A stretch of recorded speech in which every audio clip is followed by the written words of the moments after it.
লক্ষ্মীপুরের রায়পুর উপজেলার ৯ নং উত্তরচর অবাবিল ইউনিয়নের ৬ নং ওয়ার্ডের আখনবাড়িতে যাতায়াতের রাস্তা কেটে বিলের সাথে মিশিয়ে দেওয়ার এবং দেওয়াল নির্মাণ করে পথ অবরুদ্ধ করার অভিযোগ উঠেছে স্থানীয় প্রভাবশালী মহলের বিরুদ্ধে।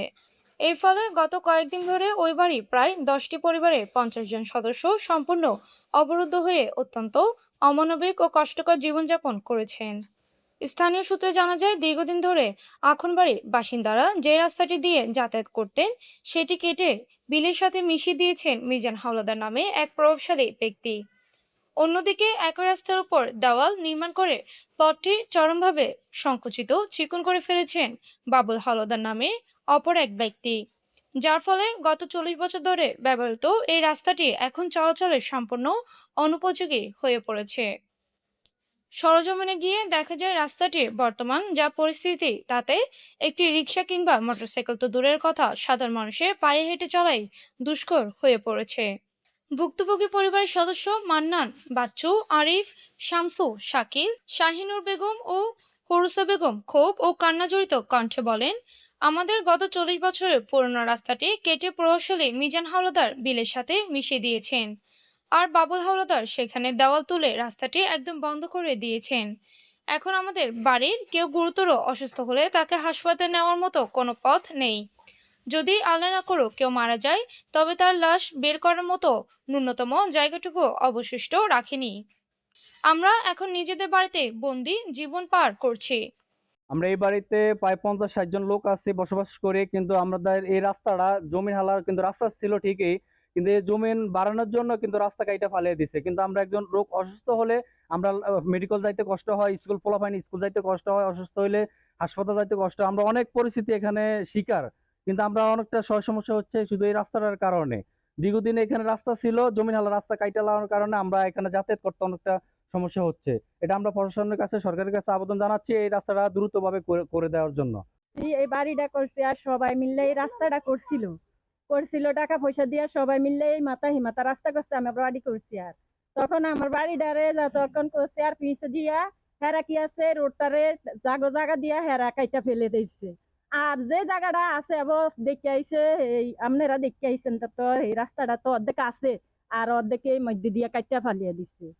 আমার বাপে কত কষ্ট করে এই রাস্তাটা কাইটা ধরছে, টাকা পয়সা দিয়ে অনেক কষ্ট করে ধরছে, দৌড়ে টরে আমরা হাঁটতে পারি না, চলতে পারি না। হেরা বারে বারে আঙুর টাকা পয়সা চা, হেরা টাকা পয়সা চা, আমরা কইছি টাকা দিমু, ঠিক আছে আঙুর রোড দিলে আমরা টাকা দিমু। হেরা এই পজিশন পর্যন্ত চাইতে আছে। আমার ঘরে এই মাথায় মাথা রোড দিব, আমরা দিমু কইছি, আমরা রাস্তা ধরে নিমু। আমরা তো আপনাকে টাকা লাগতো না, আমাকে রাস্তা আমরা ধরে লমু। আপনারা তো ১ টাকাও দান লাগতো না, আমরা নিজেরা নিজে করে নিমু এই মাথা সেই মাথার থেকে রাস্তা। পুরানা রাস্তায় এটা কিন্তু এরা কাইটা কুইটা একবার উঠে হেলাইছিল। গত ১৫ বছর আগে আমি এখানে বাড়ি করি, তখন আমি নিজে আমার অর্থায়নে এই রাস্তাটা করা হয়। এই রাস্তাটা আমার ঘর থেকেও এখানে মনে হয় যে ৪০০ ফিট সামনে করিয়া দিছি। ওখানে আরেকটা ঘর ছিল। এখানে কোনো সরকারিও টাকা পয়সা পাইনি, আমি নিজে আমার উদ্যোগে এটা করছি। বর্তমানেও কাজ চলতেছে এটা, আপনি এখন চাইলে দেখতে পারবেন।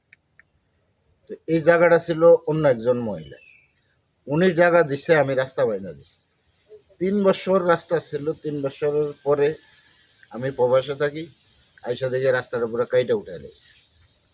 তো এই সামনে যে ঘর, ওই মহিলারে যে গেলাম, ভাই আমার কেউ নাই, নিরীহ, এই জন্য এরা করছে। এখন এই জমিওয়ালারে জিজ্ঞেস করে আমার জায়গা দিয়ে দেবো না, এতটুকু। আর এই পর্যন্ত এই প্রায় ১২ বছরের মতো ওনারা বহুত চেষ্টা করছে, অনেক মেম্বার টাকা পয়সাও খরচ করছে জমিওয়ালারে, কিন্তু এরা দিব দিব গয়া কত টাকা পয়সা খায়, রাস্তাটা দেয়। ধন্যবাদ। আসিল পট্টা বানছে ওই বাড়ি হালারা সবাই মিল্লা পরে অন কেছে এরা এই সাইড কাটিয়ে রাখছে, এই সাইড হালা রাখছে। রাখার কারণে আমরা পরে কালে জমি আলার কইছে আমার হঠাৎ দেন, আওয়ামী লীগের আমার বলছে, এরা আমাকে খোঁজ খবর নেয় না, দিতে চায় না। না যাওয়ার কারণে এটা এইভাবে রয়েছে। ওর কাছে বহুত ইয়া করছিল, আঙুলের সামান্য কত হত দেন, আঙুলি একটু ভালো হয়, হ্যাঁ, চলাফেরার জন্য। তখন ওরাও কইছে, আমরাও কইছি, এরাও আঙুলে দেয় না। এই পর্যন্ত মানে এটা এইভাবেই রয়েছে। মানে আমরা আর যাতায়াত করতে পারি না, আইতে পারি না, যাইতে পারি না, এই কদুর কারণে, বাংতির কারণে, পানির কারণে। আইয়া 40 বছর আমরা বাড়ি ঘর করছি, আঙ্গুরে রাস্তাঘাট দেয় না, সব খিচিয়া লাইতেছে। এই বিষয় এমনি ওয়াল করে ওই সাইডে বন্ধ করে লাইছে। বহুত কষ্ট এখন ব্যান গায়ে আনন্দ উগা ইয়া আনন্দ জানা উগা মানুষ মরিয়া যা লিগা রাস্ত নাম জানা মেডিকেল এই এই আঙ্গু এই সমস্যা। তারা আরো জানান, এই অবরুদ্ধ অবস্থার কারণে বৃদ্ধ নারী ও স্কুল কলেজগামী শিক্ষার্থীরা সবচেয়ে বেশি দুর্ভোগ পোয়াচ্ছেন। দ্রুত এই সংকটের সমাধান না হলে যে কোনো জরুরি মুহূর্তে বড় ধরনের দুর্ঘটনার আশঙ্কা করছেন তারা। এই বিষয়ে অভিযুক্ত বাবুল হাওলাদারের সাথে যোগাযোগের চেষ্টা করা হলে তার সুনির্দিষ্ট বক্তব্য পাওয়া যায়নি। অন্যদিকে অপর প্রধান অভিযুক্ত মিজান হাওলাদার বর্তমানে বাংলাদেশ অবস্থান না করায় এবং তার মুঠোফোন বন্ধ থাকায় এ বিষয়ে তার কোনো বক্তব্য নেওয়া সম্ভব হয়নি।